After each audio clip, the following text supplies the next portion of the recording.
ভূগোল শিক্ষা চ্যানেলে সকলকে স্বাগত জানাই। আজ আমি দশম শ্রেণীর সেকেন্ড সামেটিভ পরীক্ষার একটি প্রশ্ন আংরাইল বিদ্যা মন্দিরের সেই প্রশ্নের শর্ট কোশ্চেনের সমাধান করছি। এক দাগে রয়েছে সঠিক উত্তরটি নির্বাচন করো। 1 বায়ুমণ্ডলের যে স্তরে ওজোন গ্যাসের ঘনত্ব সর্বাধিক সেটি হলো স্ট্র্যাটোস্ফিয়ার। 2 এল নিনো কথার অর্থ এটা হবে ক ছোট্ট যিশু, ওটা শিশু হবে না, যিশু। 3 গিনি উপকূল দিয়ে প্রবাহিত উষ্ণ শুষ্ক বায়ু হলো ঘ হারমাট্টান। 4 শীতল ক্যানারি স্রোত দেখা যায় আটলান্টিক মহাসাগরে। 5 নিউফাউন্ডল্যান্ডে তুষারপাত ঘটে ল্যাব্রাডর স্রোতের প্রভাবে। 6 একটি জায়িদ ফসল হলো আউশ ধান। 2 রয়েছে শুদ্ধ ও অশুদ্ধ নির্ণয় করো 4টি, এখানে 5টা প্রশ্ন আছে, 4টে করতে হবে। 1 ওজোন গ্যাসের অস্তিত্বের কথা প্রথম বলেন সোরেট, এটা অশুদ্ধ কারণ এটা প্রথম বলেন স্কোনবি। 2 নৈশদ্যুতি মেঘ দেখা যায় মেসোস্ফিয়ারে, এটি শুদ্ধ। 3 পৃথিবী চাঁদ ও সূর্যের মাঝখানে থাকলে হয় প্রতিযোগ, এটি শুদ্ধ।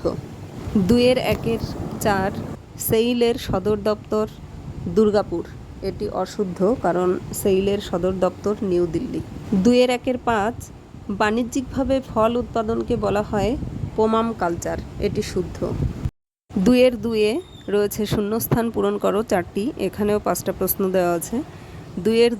1 শীততাপ নিয়ন্ত্রক যন্ত্র বা এয়ার কন্ডিশনার ব্যবহারের ফলে বায়ুমণ্ডলে ক্লোরোফ্লুরোকার্বন গ্যাস বা সিএফসি গ্যাস নির্গত হয়। 2 দাগ ক্রান্তীয় পূবালি জেট বায়ুর আকর্ষণে দক্ষিণ পশ্চিম মৌসুমি বায়ু ভারতে প্রবেশ করে। 3 ভারত মহাসাগরে ঋতু পরিবর্তনের সাথে সাথে সমুদ্র স্রোতের 180 ডিগ্রি পরিবর্তন ঘটে। 4 বায়ু প্রবাহ ও সমুদ্র স্রোত বিক্ষিপ্ত হয় কোরিওলিস শক্তির প্রভাবে। 5 ভারতে ইক্ষু গবেষণাগারটি অবস্থিত লখনৌতে।